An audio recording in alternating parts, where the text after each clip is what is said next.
Nagsampa ng reklamo ang pasyente ng isang dental clinic sa Nueva Ecija. Nagkasugat kasi siya sa mukha nang dumulas ang dental drill sa kanyang pisngi. Para bigyan ng mukha ang balita, Mobile Journal, Jazz Paredes. Imbis na gumanda ang ngiti, malaking sugat sa mukha ang idinulot ng isang dental procedure sa isang dalaga sa Nueva Ecija. Mahabang sugat sa kaliwang pisngi ang ininda ng 22-year-old architecture student na si Dara. Magpapatanggal sana siya ng braces dahil sasali siya sa university pageant.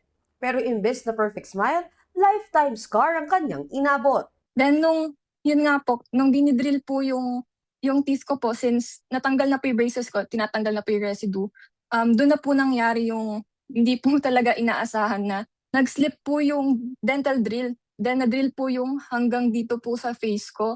Nagkaroon po siya ng sugat. Nagsorry raw ang clinic. Pero hindi raw siya pinatingin sa salamin at biniro pa raw ng dentista na takpan na lang ng makeup ang sugat. Pag-uwi, saka lang niya nakita ang lalim ng kanyang sugat.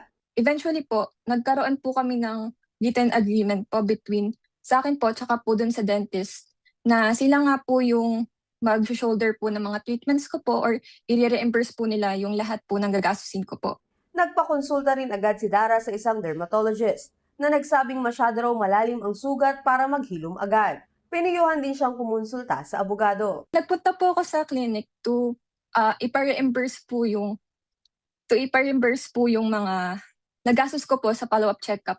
So sabi din po nung dentist na hindi na po dapat ako yung makipag-usap kundi yung lawyer na nga daw po. Hindi na rin po kasi naging responsive yung lawyer ko po kaya hindi parang nag-decide na rin po ako na stop po yung case. Dahil sa sinapit, kinansela niya ang ilang brand deals ngunit tuloy pa rin ang kanyang pagsali sa pageants. Marso pa ito nangyari pero binura niya ang unang post dahil sa payo ng dating abogado. Nang i-post niya ulit ito ngayong Hunyo para magbigay ng awareness, nagulat si Sandara na marami raw nakaranas ng katulad na nangyari sa kanya.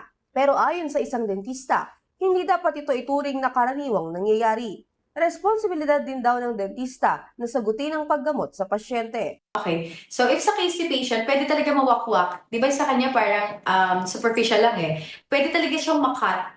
Kasi continuous yung drill eh. Pero mas malala if inside.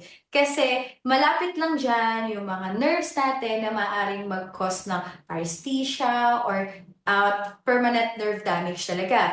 Sa ngayon, naghain na ng reklamo si Dara sa Philippine Dental Association. Mga kapatid, Mobile Journal, Jazz Paredes po, hatid ang mukha ng balita.